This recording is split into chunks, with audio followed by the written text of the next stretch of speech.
একটি স্বাধীন সার্বভৌম শাসনের অধীন প্রধান বিচারপতির দপ্তরে সেপারেট সেক্রেটারি প্রতিষ্ঠা করে ন্যস্ত করা প্রয়োজন। আমরা এই কথাও বলেছি যে অধস্তন বিচারকদের এমন করে ব্যবহার করা হয়েছে যা ওয়ান টাইম ইউজের মতো, অর্থাৎ যখন যাকে যেভাবে ব্যবহার করার সুযোগ হয়েছে, দরকার হয়েছে, এভাবেই ব্যবহার করার চেষ্টা করছে, কখনো ছলে বলে কৌশলে বাধ্য করে। এমন ঘটনা আমরা দেখেছি যে একজন সাক্ষী তার সাক্ষ্য দিতে এসেছেন, এই সাক্ষী যিনি সাক্ষ্য দিতে এসেছেন তাকে বিদায় করার জন্য সংশ্লিষ্ট বিচারক সহ কয়েকজন এজলাস থেকে নেমে এসে তাদেরকে বিদায়ের সম্বর্ধনা জানিয়েছে। এই যে প্রটোকল দিয়েছেন একজন বিচারক এসে সাক্ষীকে, এগুলো সব কিছুই হলো আইন মন্ত্রণালয় কর্তৃক নিয়ন্ত্রণের বাস্তব রূপ। শুধু তাই না, একটি ইনকোয়ারি কমিটি তারা গঠন করতেন, কাউকে যদি শাস্তি দেওয়া হতো তাহলে কয়েকজনকে দিয়ে গঠন করতেন, কাউকে যদি মুক্তি দেওয়ার সিদ্ধান্ত থাকতো তাহলে অন্য কিছু নির্যাতন। এমনও ছিল, আমি আগেও বলেছি, রাতে আদালত বসিয়েছেন তাদের মাধ্যমে।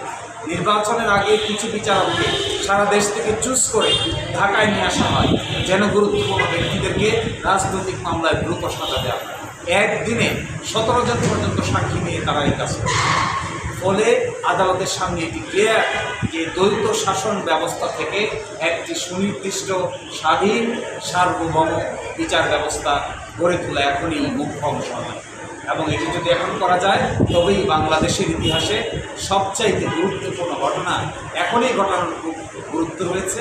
অন্যথায় তাদেরকে যদি স্বাধীনতা না দেওয়া যায় তাহলে বিচারিক কোয়ালিটি কোনো দিনেই উন্নতি করা সম্ভব না। আপনি বলেছেন যে বিচারকদের যে বিচারপতির কথা সেখানে অধিকাংশ ছিল ঢাকা সিএমপি বিচারক এবং তাদের তদবির বাণিজ্য শুনতে হতো এবং কিছু কথা বলেছেন। কী বলতে চেয়েছেন? এই যে 15 জন বিচারকের বিরুদ্ধে দুর্নীতি দমন কমিশন থেকে তথ্য চাওয়া হয়েছে, তাদের ডেমোগ্রাফি দেখেন তারা কারা ছিল এবং তাদের সার্ভিসে অন্যান্য অফিসারদের সঙ্গে আলাপ করে দেখবেন তাদের অনেককেই বিচার বিভাগে তারা এক ধরনের প্রভাব এবং আধিপত্য তৈরি করেছে।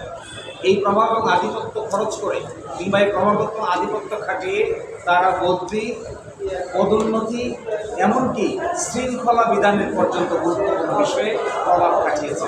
আপনারা খোঁজ দিলে তাদের কলিকের কাছ থেকে খোঁজ দিলেই তা বুঝতে পারবেন। ফলে আজকে যে প্রশ্নটা উত্থাপন হয়েছে এটা কারো পক্ষে বা বিপক্ষে নয়।